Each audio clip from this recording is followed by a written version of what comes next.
Hello, this is Shweta. Welcome to my classes. Today we will be understanding how to identify charge of an ion. Clear? So here I have drawn a periodic table to help you easily. So first we will consider like one atom. We will take any one of the atom out of periodic table except transition elements. I'll tell you how to do for transition elements later. So I'll take one atom. So let us consider it as chlorine. So let us take it as chlorine. Okay. See. So how to identify the charge of this ion? Now first we have to understand in which group it is. Chlorine is in 7th group. So you have to know the group number. This is 1, 2, we will skip this. This is 3, 4, 5, 6, 7 and 8. So chlorine is what? Chlorine will come in 7th group. Clear? So what does this group number indicates? So one of my earlier video you see. So these group numbers I have said that it is nothing a number of valence electrons. Then this group number 7 of chlorine, it indicates what? That chlorine is having how many electrons? 7 valence electron. Okay. So it is having 7 valence electrons.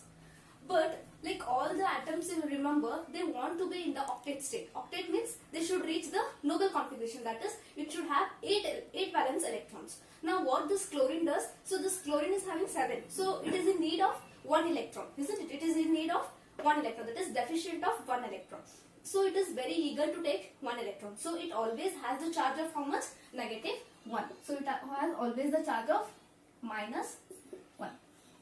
So Cl is having always the charge of minus 1. So you have to write 1 minus. Sorry. You are having 1 minus.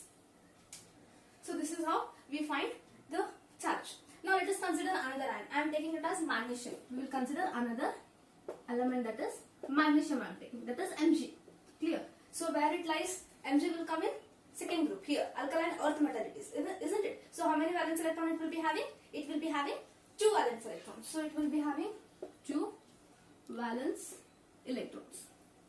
Like to fulfill like noble state, noble configuration, so it wants 6 electrons, or else it has to lose 2 electrons. So it is easy to lose 2 electrons, or it is easy to like gain 6 electrons. So it is difficult to gain 6 electrons. So instead of writing Mg minus 6, what we write? Mg plus 2 we will write. So this is wrong. This will be correct. Why? Because it is easy to lose 2 electrons and then it will come to the noble configuration only, whereas it is difficult to gain 6 electrons. So what it does, it takes the charge of Mg plus 2. Like this we will find the charge of this element.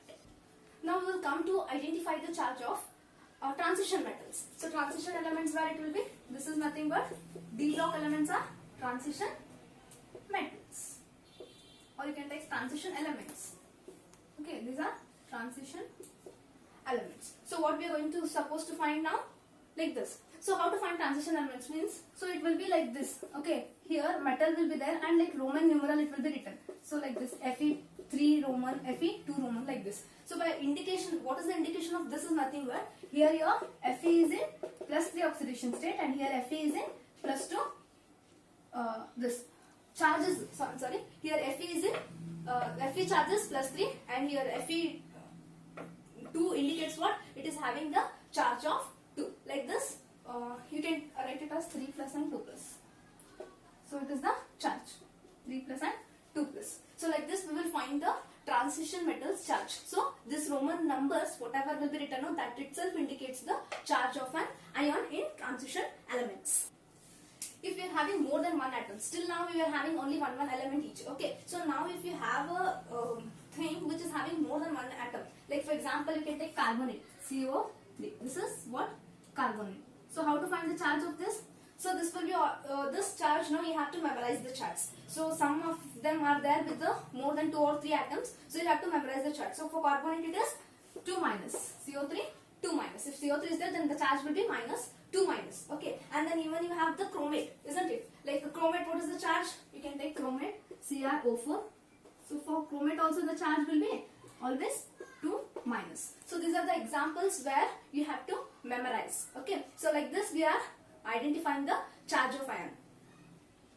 I hope you understood how to identify the charge of an ion.